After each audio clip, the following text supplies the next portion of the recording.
dukomeje kuri ya nama yari imaze iminsi ibera i Dubai muri Leta Zunze Ubumwe z'Abarabu. Kare nahoze nkora video mvuga ku byo Eric Trump yari yavuze, avuga ati Bitcoin ishobora kugera kuri miliyoni y'idolari. Mwibuke ko Bitcoin ubu ngubu iri ku bihumbi 100 by'idolari, ejo bundi yari igeze ku bihumbi 102. Ngira ngo murabizi ko ni ukubera ko hari habaye amatora muri Leta Zunze Ubumwe za Amerika, uwitwa Donald Trump aratsinda kandi n'undi yarashyigikiye Bitcoin. Ndagira ngo tubihuze rero na GCV.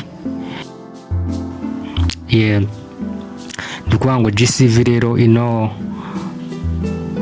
community ya Pi network, murabizi ko nayo yari yashyizeho igiciro ivuga ko GCV price ari ibihumbi 314.59. Murabizi ko ari cyo giciro rero GCV yari yashyizeho. Ibi rero impamvu mbivuze ni ukuvuga ngo n'undi Pi network yakozwe n'Abanyamerika, ikorerwa i Stanford, muri University Stanford. Iyi rero GCV ariyo twita Global Corporate Venturing Network yari yakoze igisa n'isuzuma cyangwa se iravuga ati Pi izaba ihagaze agaciro 314.59. Niba uwitwa Eric Trump yari yavuze ko abona ko Bitcoin ishobora kugera kuri miliyoni y'idolari kubera ko hari icyo bita limited supply, ubwo rero ko hari limited supply turabihuza na GCV.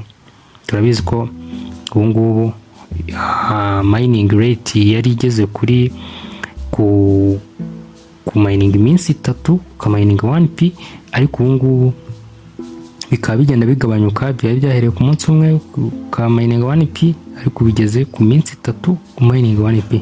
Bivuze ko GCV nayo ishobora kuba ibyo yatangaje bishobora kuba byashoboka, kuko urumva ko mining rate iri kuba scarce, iri kugenda igabanyuka ikagenda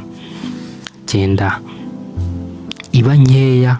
Bivuze ko twabihuza na ya limited supply n'ubundi Eric Trump yari yavuze, avuga ko ariyo mpamvu ishobora gutuma price ikomeza kuzamuka ya Bitcoin mu minsi izaza, bitewe nuko coin ziri gusirikira ari nkeya.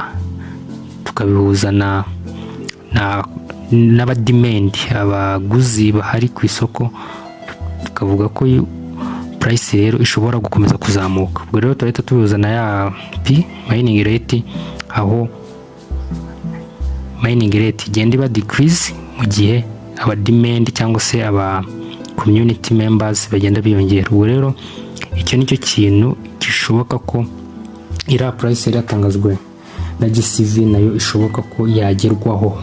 Ikindi kintu gishoboka ko ira price ishobora kugerwaho ni twavuga ko ari available balance na unavailable balance. Murabizi ko available balance ziri hariya tuba dufite kubera mining cycle ihari cyangwa se security cycle. Murabizi ko zigenda zigabanyuka bitewe nuko security cycle yawe ikora cyangwa idakora. Iyo security cycle yawe yakoze ama KYC, bivuze ko na available balance zawe ziziyongera. Uko rero ugira team nini, security cycle yawe ikaba ntoya, ni ukora ko ya team yawe na KYC bayakoze. Abenshi rero ikigeranyo kinini kigaragaza ko security cycle z'abantu izo bamenyinze batazibona zose kubera ya security cycle. Ibyo rero bigatuma